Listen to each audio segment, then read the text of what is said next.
Let's keep reading. Verse 7. They say unto him, why did Moses then command to give a writing of divorcement and to put her away? Now, them understanding this said, well, then why did Moses say it was okay to give a writing of divorcement and put her away? Keep reading. Verse 8. He saith unto them, Moses, because of the hardness of your hearts, suffered you to put away your wives. But from the beginning, it was not so. Moses, because of the hardness of your heart, suffered you to put away your wives. Everybody understands? What is the hardness of a man's heart? What is the hardness of your heart? The hell that he's going through dealing with this woman. No. If you're okay, why did you say that? Why you say the hell that you're going through dealing with a woman? The hardness of his heart, meaning he going through it so bad he want to kill her, but he can't leave her because he know the law. So, okay, so how does that make if she's giving you hell, how does that make your heart hard? She would be the one with the hard heart, right? Okay. So what makes a man's heart? I mean, a man's heart hard. Christ said, because of the hardness of your heart, Moses said you could put her away. It doesn't mention the woman doing anything. It mentions the man having a hard heart. So like it, because the man was throwing the women away. The men wanted to throw the women away, right? Okay. Why does that? Okay. So like, if I may, sir. Come on with it. What I say, because he didn't want to forgive her. Forgive her for what? I guess different, interaction that they have. Like you know, her like they bumping heads, and he gets to the point where he just cannot forgive her. Okay. So not wanting to forgive her is the reason why these brothers wanted to get a divorce. Christ said, because of the hardness of your heart, Moses gave you the ability to divorce her. Come on. Right? What made their heart hard? I understand you saying they didn't want to forgive, but the scripture doesn't say that. True. The scripture says because of the hardness of your heart. So like, right? So like, come on with it. Would it be like being stubborn or hard, stiff-necked, and not wanting to make it work? Okay, being stubborn, being hard-headed, being stiff-necked, not wanting to make it work. What reason would a man have to not want to make it work? Salaki. Come on with it. Because the woman didn't listen, never listened. Okay, what if she did listen? Salaki. He just didn't want to be with her no more. Okay, why? Just time. Got tired of her. Okay, I'll give you that. Behind you in the back. It's like, sir, because you already got somebody else, or you want somebody else. You don't want her no more. Okay, that could be it. Somebody, Shamar. It's like you said, I was gonna say boredom. Boredom. Okay, all of these are good answers. All of these. Let's just give an answer. Salaki, I was gonna say maybe he doesn't like her. Maybe he doesn't like her, right? All of these are good answers. The bottom line is, it didn't matter what the woman did that made these men want to divorce them. The bottom line is these brothers' hearts were hardened. You understand? To have a hard heart means you don't want to do what the law says to do. You don't want to do the righteous thing. You want to do something of your own accord. Everybody understands? And it doesn't matter if a woman doesn't want to listen to you. It doesn't matter if a woman is, if you're not attracted to her anymore. It doesn't matter if you're bored with her. It doesn't matter if she's giving you hell or if she's obeying you and doing everything that you ask her to do.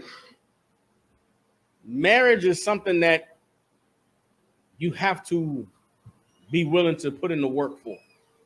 You understand? And if you're not ready for the job of being a husband, then you could end up being a brother who has a hard heart. A man with a hard heart is a man that is in a marriage that he don't want to be in. Now, if marriage is hard work, what do they say about having a job that you love? Like you never work a day in your life. But what if you have a job that you hate? What if you have a job that you're miserable every day? You got to go clock in. What if you got a job you can't stand getting up and going into this job every day? Right. That could be a relationship. That's right. Now, is it the woman's fault that the relationship is that way? Is she to blame for you being miserable and hating be with her and dreading getting up every day to go and love her? Huh? Is she to blame? Is she responsible? Why y'all say no? You gotta give me some answers. I need some answers. Salakia, she could have whored on him. You said what? He could be jealous or have suspicion of her whoring on him. Okay, he could be That's jealous. a whole different, you know. That's okay. Let's say that is the case, right? Let's say his brother got a woman that he think is a hoe, and he thinks she out there cheating on him, so he's miserable and hates the relationship. Who's to blame for that? Like, sir, go ahead. That man is to blame because you chose her. That man is to blame because you chose that hoe. Don't be mad at her. You chose her. You chased her down. You dated her. You pursued her. You took her out. Told her all of the whatever goofy game you got. You told her what she needed to hear for her to open up them legs and let you inside. Guess what? That's what you get. That's what you get. You chose that for yourself. You got a woman like dressed like a hoe and everybody looking at her ass while you go out for dinner. Guess what? She was doing that when you met her. She didn't wait to ask. That's why you met her. You met her because she was dressed with half her ass hanging out. Don't be mad that a year and a half, 2 years later, she's still dressed with half her ass hanging out. That's who you chose. So if you mad and you jealous, guess what? What you gonna do to fix it? How are you going to convert this woman who you love? You met her with her ass hanging out. 2 years later, her ass still hanging out. How are you going to fix it? If you just say, I want to divorce her, your heart is hardened. Everybody understands? Say you meet a woman that, let's say you meet a woman that loved to cook. She cooked for you all the time. When you meet her, getting to know her, she loved cooking all the time, right? You make her your wife, and then suddenly she stopped liking to cook. She ain't cooking no more.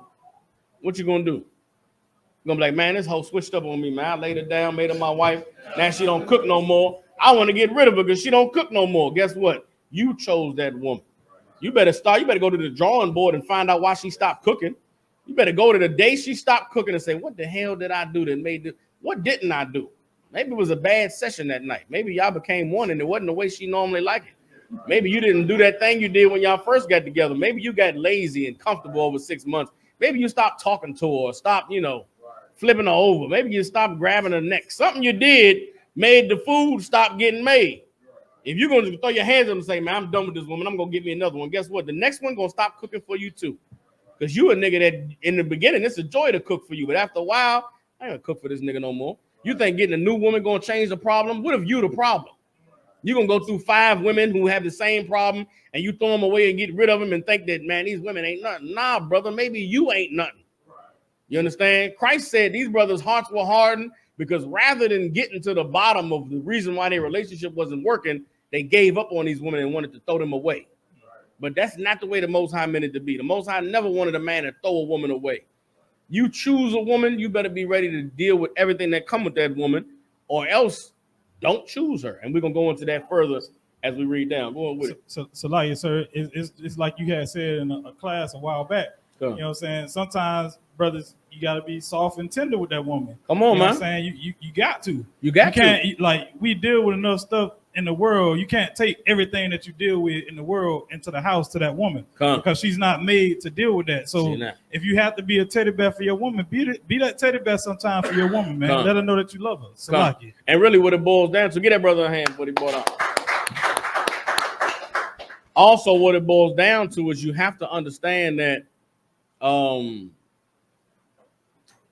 relationship is going to be what I'm about to say. Your woman isn't a soldier like you are. You understand? As a man, you have to be able to compartmentalize. And that's a gift the Lord gave men. You understand? The Lord gave us the ability to compartmentalize. And all of us being men in this land called America, we know we have that gift. You cannot be the same man you are at home that you are at your job. The man that you are at your job, you ain't going to be able to be that same man here in the school. The same aggression and the way you handle. Listen, I'm learning it myself right now. I'm at a slavery, right? And I'm in a little middle management position in my slavery. And I had to learn that I'm not Captain Sakawar at this slavery. I can't check people like I check brothers at this slavery. I can't deal with a woman that's bucking up against my authority at this slavery the way I would deal with somebody on the streets at camp. I damn near lost my job because a woman got sideways with me, disrespectful, and I forgot where I was.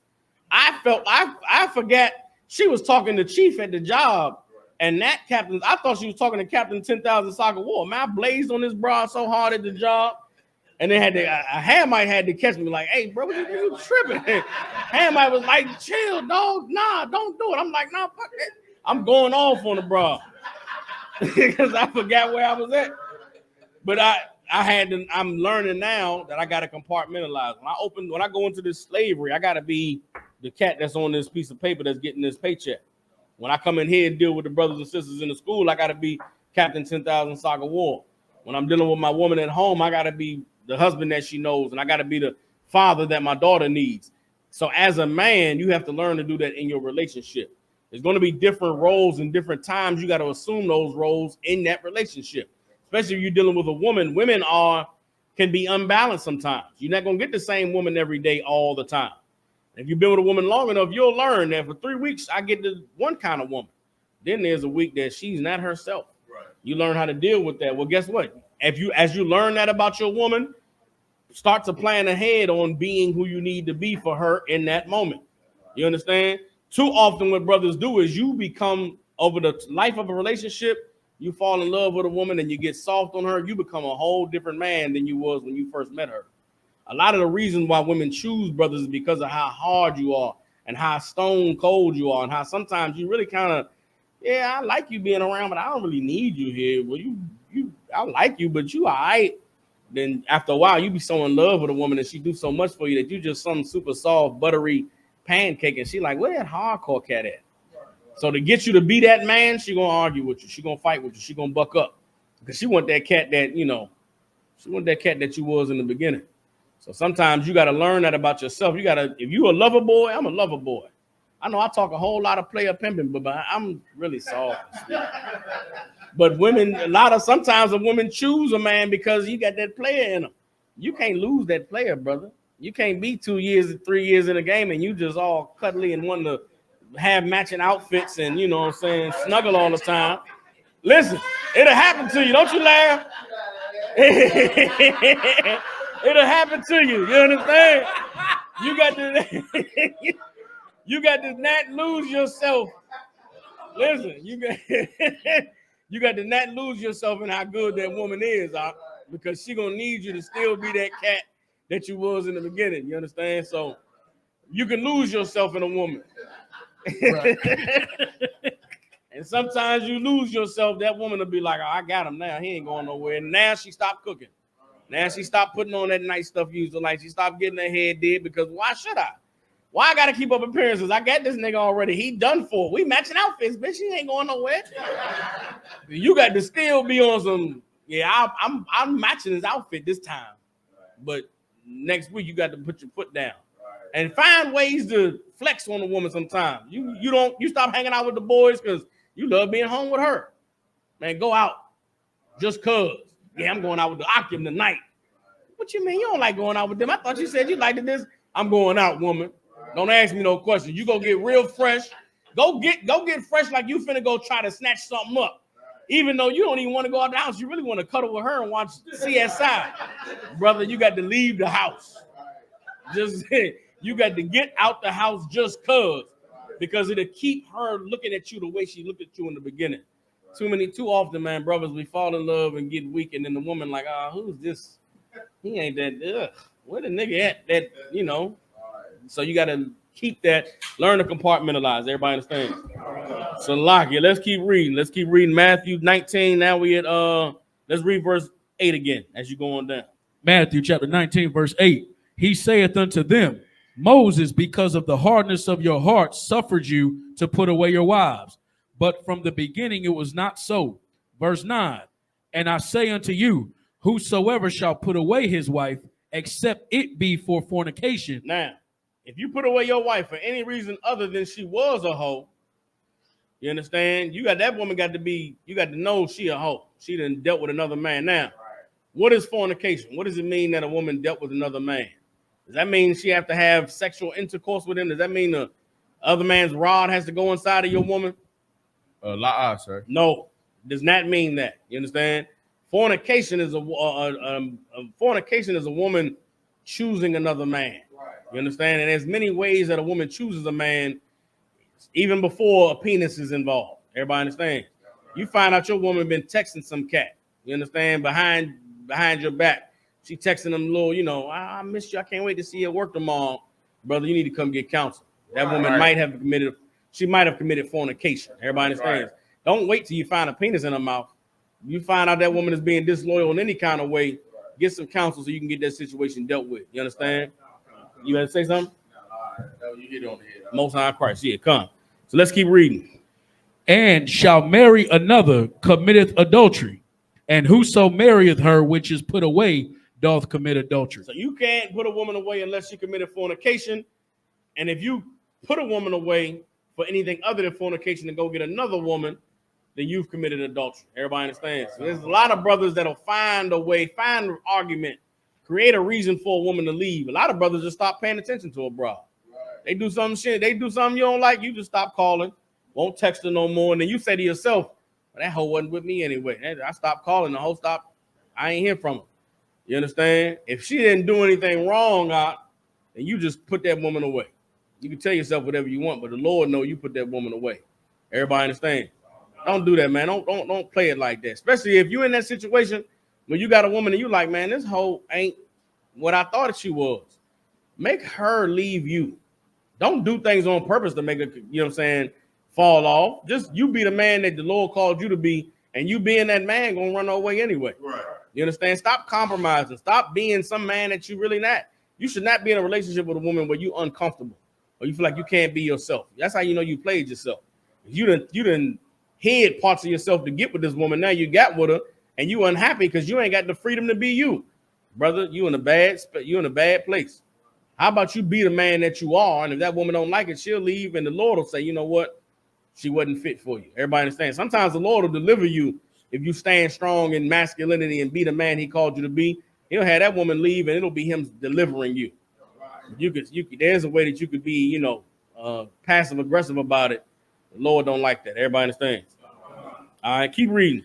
Verse 10. His disciples say unto him, if the case of the man be so with his wife, it is not good to marry. The disciples said, if the case be of the man be so with his wife, it is not good to marry. Meaning what? If you have a woman that committed adultery and you put her away, or if you meet a woman that committed adultery and got put away, you shouldn't marry her. They're saying if this be the case, meaning if the woman you meet, if the woman you got commits adultery, or if the woman you meet is a woman that committed adultery and was put away, then it's better to not have a wife. Come on with it. Is this to say that he didn't choose wisely, so he need to do better next time, or he since he didn't choose wisely, he shouldn't marry again right now? Okay, this is just to say some brothers don't need to be married. Okay. Not necessarily because he chose wrong, or it's just saying if this be the case with the man, then it's better that he don't be married. Meaning, okay, it ain't got to be that you chose wrong. You just could not be fit to be a husband. You get, you know, you get 2 or 3 wives. You meet a woman, and you over the course of you being in the truth, you have several relationships, and they all fail. And brother, maybe you should just sustain from marriage at this time, or sustain from marriage at this point. There's a lot that goes into being in a relationship forever. Not everybody got that longevity. Some brothers know how to get women, but don't know how to keep them at all. You understand? You have to learn how to keep a woman. It's not a simple task. Well, if there's a brother, if you're a brother in that case, and you really can't handle failed relationship after failed relationship, maybe the Lord is trying to show you that it's better you not marry at all. You understand? And some brothers may come to that realization. You tried and tried. You know what, man? These women ain't fit. I gotta wait till I get me a woman in the kingdom, or a woman that's ready to, you know, be a woman the way the Lord say a woman's supposed to be in a marriage. Then maybe wait for the kingdom. Pray and ask the Lord to deliver a woman to you. Stop going and chasing and looking after what you want and what you like. And maybe the Lord will be with you. But they're saying the brothers in this position, man, maybe it's good for him not to marry. Everybody understands. Keep reading. Verse 11. But he said unto them, all men cannot receive this saying, save they to whom it is given. Now Christ is about to say something that not everybody gonna be able to understand. Some brothers that's meant to understand it, they'll be able to understand it. All right, read. Verse 12. For there are some eunuchs which were so born from their mother's womb. What is a eunuch? A man with no wives. Yes, that's a good answer. A eunuch is a man that doesn't have a wife, right? Now Christ will give you a breakdown of the different types of eunuchs. Some men are eunuchs from their mother's womb, right? Keep reading. And there are some eunuchs which were made eunuchs of men. Some eunuchs were made eunuchs of men, meaning what? They can't marry because of something that has happened in their life. Some men are born, they never gonna have a wife. Some men, something happens to them, now they can't have a wife or they're not gonna have a wife. Keep reading. And there be eunuchs which have made themselves eunuchs for the kingdom of heaven's sake. And there are some men that make themselves eunuchs for the kingdom of heaven's sake. What does that mean? They make themselves eunuchs for the kingdom of heaven's sake. Like what Christ did. Like what Christ did. Christ chose not to have any wives, not because he couldn't have any wives, not because, no woman wanted him to be their husband, but he knew that a woman would distract me greatly from my mission. And my mission is what? To get into the kingdom of heaven. So Christ chose not to have a wife for the kingdom of heaven's sake. There's some brothers who are going to have to make that decision because these 2024 women is out of pocket. They off the chain. You understand? Yeah, they might look good and they might all the things that you like, but brother, forever is a long time. And if you're a brother that ain't fit for the battle of forever with a woman, or if you're not fit for the heartbreak that comes with a woman leaving, then you might just be a eunuch for the kingdom of heaven's sake. Everybody understand?